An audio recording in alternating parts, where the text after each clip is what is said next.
السلام علیکم۔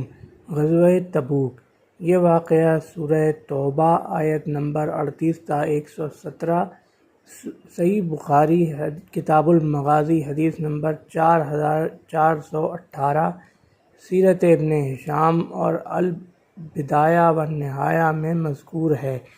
غزوہ تبوک 9 ہجری میں ہوا تھا اور اس موسم میں ہوا تھا جب بالکل فصلیں تیار کھڑی تھیں اور کٹنے کے قریب تھیں۔ اس وقت قیصر روم کے لشکر سے مقابلے کے لیے حضور اکرم صلی اللہ علیہ وآلہ وسلم نے اعلان فرمایا تھا۔ ایک روایت کے مطابق 30,000 صحابہ کرام رضوان اللہ عنہم اجمعین وہ تھے جو تیار ہو گئے تھے۔ اس میں اب ظاہر ہے کہ لشکر کے لیے اخراجات کا سوال تھا، تو حضور اکرم صلی اللہ علیہ وآلہ وسلم نے فرمایا سب حسب استطاعت کچھ نہ کچھ مال دیں۔ تو سیدنا عثمان بن عفان رضی اللہ عنہ نے ایک روایت میں نصف فوج اور ایک روایت میں تہائی فوج کا خرچ اپنے ذمے لیا۔ اس کے علاوہ 1000 دینار نقد، 1000 گھوڑے، 1000 اونٹ اور 70 گھوڑے یہ بھی پیش کیے۔ اور سیدنا عمر بن خطاب رضی اللہ عنہ نے اپنا تمام سامان تجارت کا نصف حصہ پیش کیا۔ سیدنا ابوبکر صدیق رضی اللہ عنہ نے اپنا کل سامان لا کر پیش کر دیا۔ حضور اکرم صلی اللہ علیہ وآلہ وسلم نے اس موقع پر فرمایا کہ ابوبکر آپ نے گھر والوں کے لیے کچھ نہیں چھوڑا؟ تو انہوں نے عرض کی کہ یا رسول اللہ صلی اللہ علیہ وآلہ وسلم، میں اللہ کا نام اور آپ کی محبت گھر والوں کے لیے چھوڑ آیا ہوں، وہ کافی ہے۔ ایک انصاری صحابی حضرت ابو عقیل الانصاری رضی اللہ عنہ ساری رات ایک یہودی کے باغ میں مزدوری کرنے کے بعد چند کھجوریں لائے۔ منافقین نے بہت اس پر طعن و تشنیع کی کہ ان چند کھجوروں کی اللہ کی راہ میں کیا ضرورت ہے۔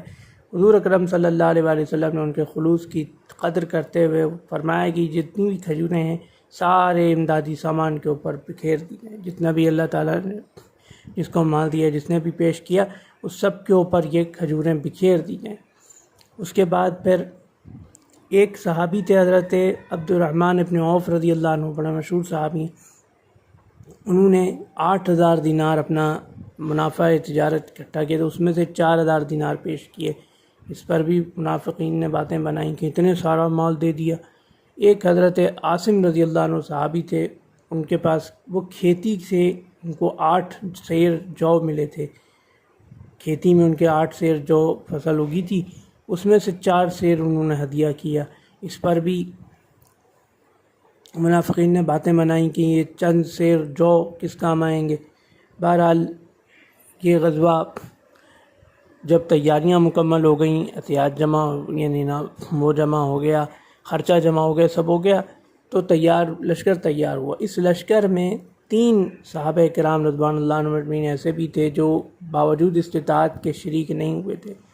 ان میں سے ایک حضرت کعب بن مالک رضی اللہ عنہ تھے، ایک حضرت مرارہ بن ربیع رضی اللہ عنہ تھے، اور ایک حضرت ہلال بن امیہ واقفی رضی اللہ عنہ تھے۔ ان تینوں حضرات نے اس وقت اتفاق ایسا ہوا کہ کچھ حالات ایسے بن گئے کہ انہوں نے شرکت نہیں کی، حالانکہ استطاعت موجود تھی۔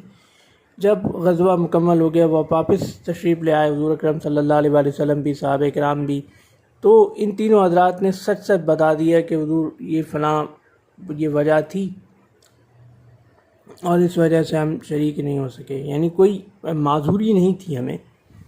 تو بہرحال اس کے بعد پھر حضور اکرم صلی اللہ علیہ وآلہ وسلم نے حکم فرمایا کہ 50 دن تک ان کا مقاطعہ کیا جائے، کوئی ان سے بات چیت نہ کرے۔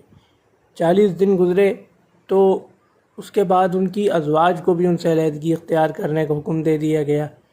پھر یہاں تک کہ ان میں سے حضرت ہلال بن امیہ رضی اللہ عنہ بہت ضعیف تھے۔ ان کی زوجہ حضور اکرم صلی اللہ علیہ وآلہ وسلم کی خدمت میں آئیں کہ حضور بہت ضعیف ہیں، وہ اپنے ذاتی کام بھی خود نہیں کر سکتے ہیں، تو مجھے ان کے ذاتی کام کرنے کے لیے اجازت عطا فرمائیے۔ بہت ضعیف ہیں، وہ بہت روتے رہتے ہیں، بہت ان کو ندامت، اور جسمانی طور پر بہت نحیف ہیں، وہ اپنے کام خود نہیں کر سکتے۔ تو حضور اکرم صلی اللہ علیہ وآلہ وسلم نے فرمایا ٹھیک ہے، آپ ان کے کام کر دیا کریں، لیکن وہ قربت نہیں کریں آپ سے تنہائی میں، خلوت میں آپ کے ساتھ نہیں رہیں۔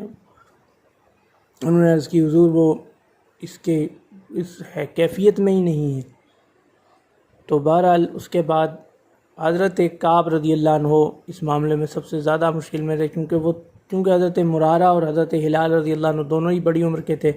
حضرت مرارہ رضی اللہ عنہ اگرچہ بڑی عمر کے تھے لیکن حضرت ہلال رضی اللہ عنہ جتنی بڑی عمر کے نہیں تھے، وہ پھر بھی ذرا درمیانی عمر کے تھے، لیکن وہ اور حضرت ہلال رضی اللہ عنہ تو ندامت کی وجہ سے گھر سے ہی نہیں نکلتے تھے اور بہت افسردہ رہتے تھے۔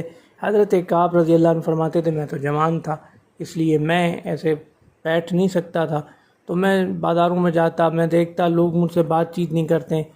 پھر جب 50 دن مکمل ہو گئے تو ایک وقت اتفاق سے ہم تینوں کی برات کا حکم، یعنی سیدنا کعب رضی اللہ عنہ فرماتے ہیں کہ ہم تینوں کی برات کا حکم آ گیا کہ اللہ تعالیٰ نے فرمایا اب اللہ تعالیٰ نے معاف کر دیا ہے۔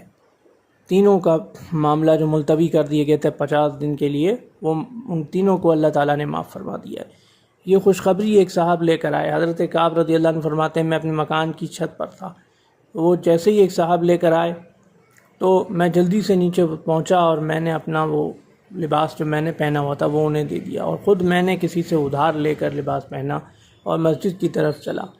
مسجد میں حضرت طلحہ بن عبید اللہ رضی اللہ عنہ سب سے پہلے مجھے ملے اور انتہائی خوشی کے ساتھ انہوں نے مجھے مبارکباد دی کہ کعب اللہ نے آپ کی توبہ قبول فرما لی ہے۔ اور حضور اکرم صلی اللہ علیہ وآلہ وسلم بھی بہت خوش تھے، اور آپ کا چہرہ مبارک بالکل بہت خوشگوار سرخ تھا، یعنی سرخ تو تھا لیکن اس سرخی میں بہت، یعنی وہ سرخی چمکدار تھی، خوشگوار پھول کی سرخی تھی۔ بہرحال حضور اکرم صلی اللہ علیہ وآلہ وسلم نے بھی حضرت کعب رضی اللہ عنہ کو مبارکباد دی، فرمایا کعب اللہ تعالیٰ نے آپ کے توبہ قبول فرما لی ہے۔ اور پھر اس کے بعد، اور اس درمیان ایک واقعہ یہ بھی ہوا، جب آپ کا مقاطعہ چل رہا تھا تو ایک عیسائی حکومت کی طرف سے ایک نمائندہ آیا اور اس نے کچھ باتیں اس طرح کی کیں کہ مسلمان تم پر ظلم کرتے ہیں، تم یہاں آ جاؤ میرے پاس اور عیسائی بادشاہ کے یہاں چلے آؤ۔ تو حضرت کعب رضی اللہ عنہ اس کو جھڑک کے بھگا دیا کہ یہ اللہ کی طرف سے آزمائش ہے، کسی کا ظلم نہیں ہے مجھ پر۔ تو جب توبہ قبول ہو گئی تو الحمدللہ پھر حضرت کعب رضی اللہ عنہ نے ایک نظر مانی کہ حضور میرے پاس جتنا مال متاع ہے وہ میں اللہ کی راہ میں صدقہ کرتا ہوں۔ تو حضور اکرم صلی اللہ علیہ وآلہ وسلم نے فرمایا نہیں، سارا مال صدقہ نہ کریں، کچھ اپنے لیے بھی رکھیں۔ تو انہوں نے ایک حصہ، ایک معتدب حصہ اپنے لیے محفوظ کیا کہ حضور اچھا ٹھیک ہے میں یہ مال اپنے لیے رکھتا ہوں، باقی سب اللہ کی راہ میں صدقہ ہے۔ تو حضور اکرم صلی اللہ علیہ وآلہ وسلم نے اس کو منظور فرمایا۔ یہ تھا غزوہ تبوک کا مفصل واقعہ۔ اللہ حافظ۔